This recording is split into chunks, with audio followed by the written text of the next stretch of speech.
Hey guys, Grifton here, and today we are going to be going over Sunwell Plateau tanking. I apologize it's taken so long to get this out. I had some serious family issues that became a priority over WoW, and I hope you all understand. Now, if you do like these videos and want me to keep making them, please take the time to like and subscribe as it really does help me out. Okay, so let's talk about Sunwell Plateau bosses finally. So first boss we have here is Caligos. Now I would wear a pretty thick tank set here. You don't need to generate a lot of threat, but having a good amount of hit will be helpful because you are going to be taunting a lot. Now we personally do a 3 tank rotation with our tanks heading down on portal 1 and 3 and then just rotating as we come up. It's pretty easy, but this can be done with 2 tanks. Now on a 2 tank fight, if a taunt fails, remember to wait a few seconds, use your AoE taunt, and then before the AoE taunt falls off, use your growl again. This is really important if your tank is trying to get down because of high stacks. Now, if you're using 3 tanks, you can usually just wait until the CD is up and try again, because it's usually not that high of a stat count. Now, when down bottom, make sure to call out when you're taunting so the healers know to keep you up.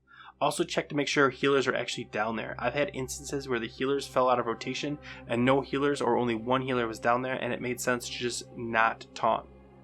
When you do taunt down bottom, try to do it right after a corrupting strike to ease the healers into the damage. Now for Brutalla, so this guy is a hard hitter. Again, you'll want to wear very thick gear here. I recommend over 20k health and max armor. We do a 90-degree strat, so we have the tanks 90 degrees on the axis of Brutalis, and on the first cycle we do a taunt right after the first stomp to get the rotation a little bit smoother, so that when we get a stomp, it's right when we need to taunt away. It makes the first couple of swaps much smoother and less damage goes out.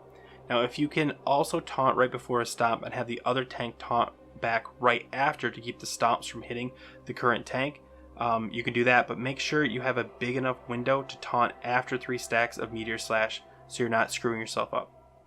Use Nightmare Seed on the times where you think you're going to soak a stomp, along with any other trinkets that increase your health or armor.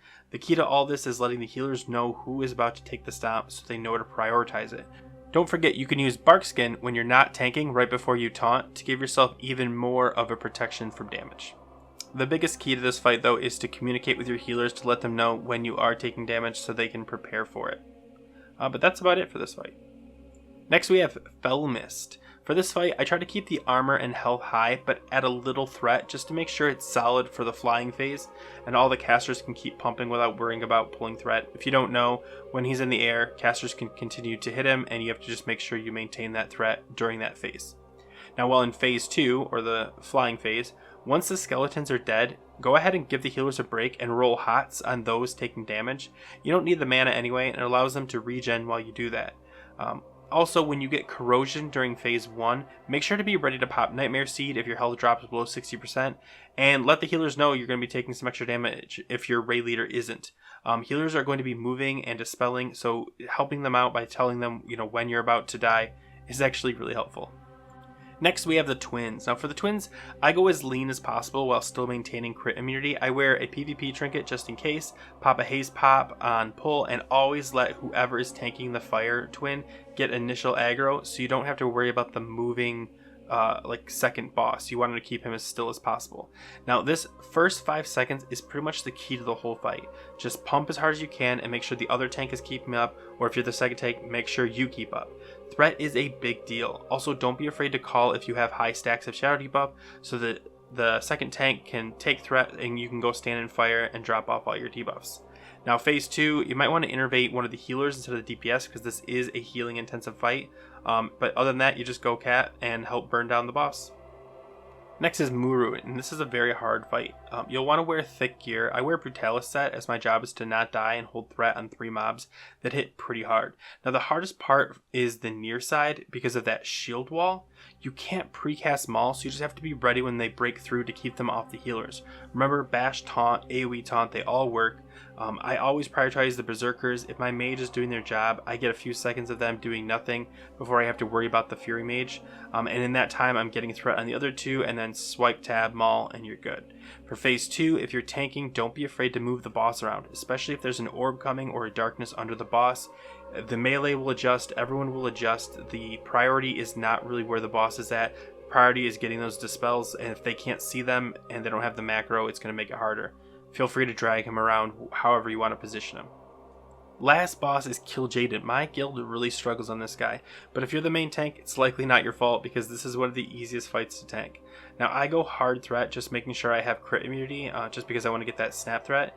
He almost never melees, so armor doesn't really matter unless you're tanking the spawns.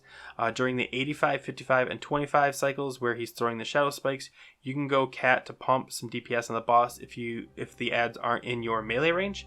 If you take a shadow spike though, it's safest to go back to bear so you don't die, because if you die, it's pretty much a wipe. Also during those 85, 55, and 25, you want to make sure not to swipe during them, because if the adds spawn, they actually won't activate until somebody hits them. So you can just hold them there for a few seconds while whoever the tank is runs over and grabs them.